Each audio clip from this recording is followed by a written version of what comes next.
नमस्कार, मैं अमरिंदर कुमार गुप्ता। आज हम बात करेंगे पैरों में दर्द की।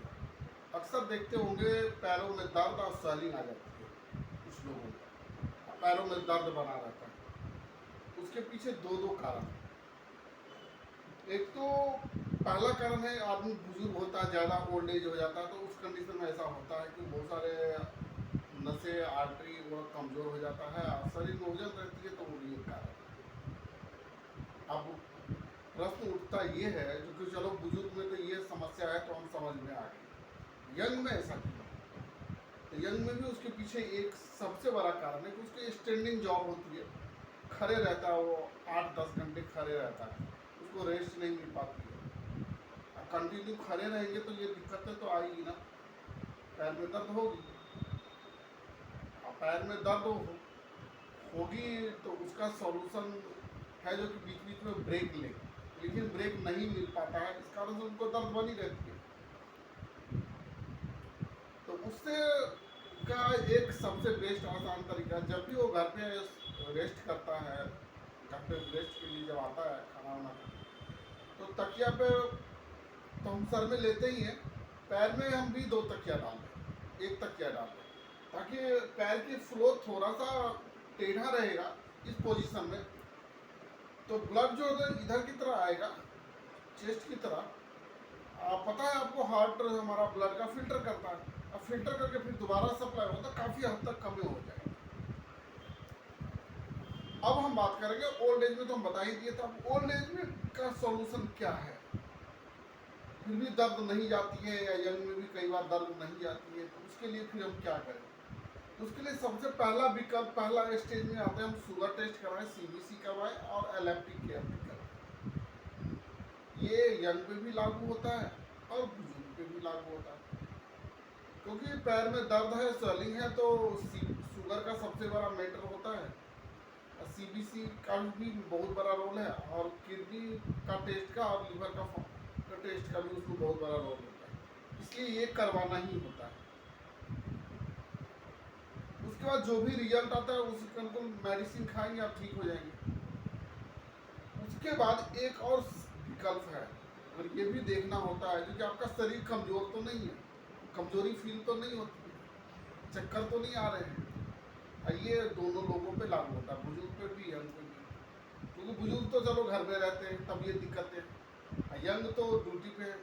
अरे कमज़ोर तो कोई भी हो सकता है ना, अच्छी डाइट नहीं लेंगे तो कमज़ोरी आएगी, और कमज़ोरी आएगी तो ये समस्याएं आएगी। तो उस कंडीशन में हमें, कमज़ोरी है तो कुछ उसके लिए मेडिसिन खानी पड़ती है और अच्छी डाइट लेनी पड़ती है। अब कमज़ोरी भी कई प्रकार से होती है। अब जैसे पैर कमज़ोर है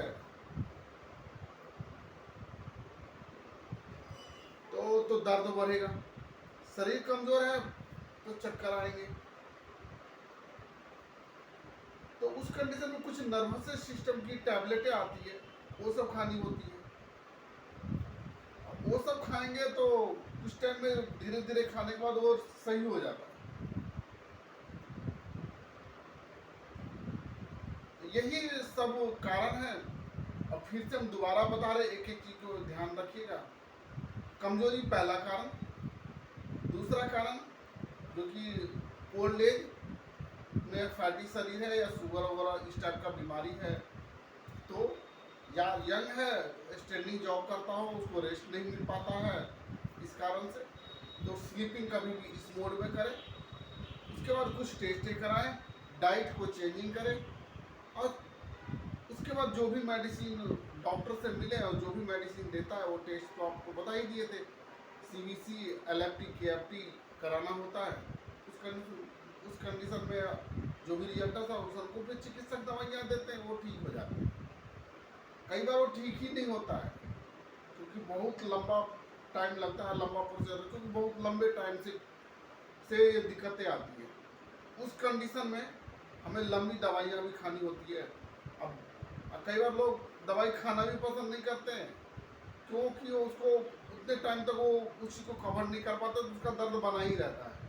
तो उस कंडीशन में डॉक्टर का तो कोई गलती है ही नहीं ना, क्योंकि जितनी लेट करेंगे उतनी लंबे टाइम तक दवाई खाने पड़ेंगे। और जल्दबाजी कीजिएगा तो आप ठीक नहीं होंगे। अक्सर लोग जल्दबाजी कर बैठते हैं। अब कुछ लोगों का ऐसा होता है कि बीमारी पकड़ में नहीं आती, किस कारण से क्या नहीं है, तो कुछ कारण से कई बार लंबी खींच जाती है, लेकिन वो रेयर होता है। जनरली तो आपको जितना ही लेट करेंगे उतनी लेट ज़्यादा टाइम तक आपको दवाइयाँ खानी पड़ेगी। तो पैरों की दर्द का, पैरों में स्वेलिंग आने का कारण यही सब है, यही सब विकल्प है। और उसके बाद उसका एक और लास्ट पी में ऑप्शन आता है, उसको थेरेपी।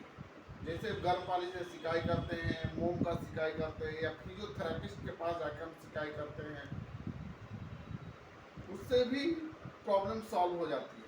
कई बार हम नॉर्मली घर में गर्म पानी से सिकाई करते हैं तो कुछ दिनों में वो स्वेलिंग का दर्द खत्म हो जाता है, क्योंकि वैसे मामूली स्टैंडिंग की वजह से होता है वो। अब कुछ लोगों में कुछ ज़्यादा इंटर्न, तो उस कंडीशन में अब फिजियोथेरेपिस्ट के पास जाते हैं तो वो मोम का सिकाई करते हैं, कुछ एक्सरसाइज बताते हैं करने के लिए। उसके बाद कुछ वो मशीन उनके पास होते हैं, उनसे भी हीट करते हैं, तो वो धीरे धीरे वो चीज़ नशे में ब्लॉकेज आ जाती है, तो वो खुल जाता है, तो वो ठीक हो जाते हैं। ये कोई बड़ी बात नहीं है, हर प्रॉब्लम का सॉल्यूशन है। और जैसा आपका, उसके पीछे एक सबसे बड़ा विकल्प आपका शरीर का इम्यूनिटी सिस्टम कैसा है। जितनी स्ट्रॉन्ग इम्यूनिटी सिस्टम रहेगा, उतनी जल्दी आपकी बीमारी कवर होगा। इम्यूनिटी सिस्टम पहले ही से बहुत ज़्यादा कमज़ोर है, वीक है, तो उतनी जल्दी कवर नहीं हो पाते। तो यही सब विकल्प है और कुछ नहीं है। और ये सब होती रहती है, चलती रहती है, लाइफ है, इसलिए घबराने के, परेशान होने की ज़रूरत नहीं है। सब ठीक हो जाता है, थोड़ा समय लगता है। इसलिए स्वस्थ रहिए, हंसते रहिए, खेलते रहिए, मौज मस्ती करते रहिए, और सतर्क रहिए, जागरूक बनिए, ताकि किसी तरह की कोई समस्या हो तो आसानी से समझ सके, समझा सके। और जो भी विकल्प, बीमारी उत्पन्न हो या जो भी दिक्कत है, उसको जल्दी से जल्दी सॉल्यूशन ढूंढे, क्योंकि ज़्यादा लेट करना ठीक नहीं है। बस हम इतना ही कहना चाहेंगे। धन्यवाद।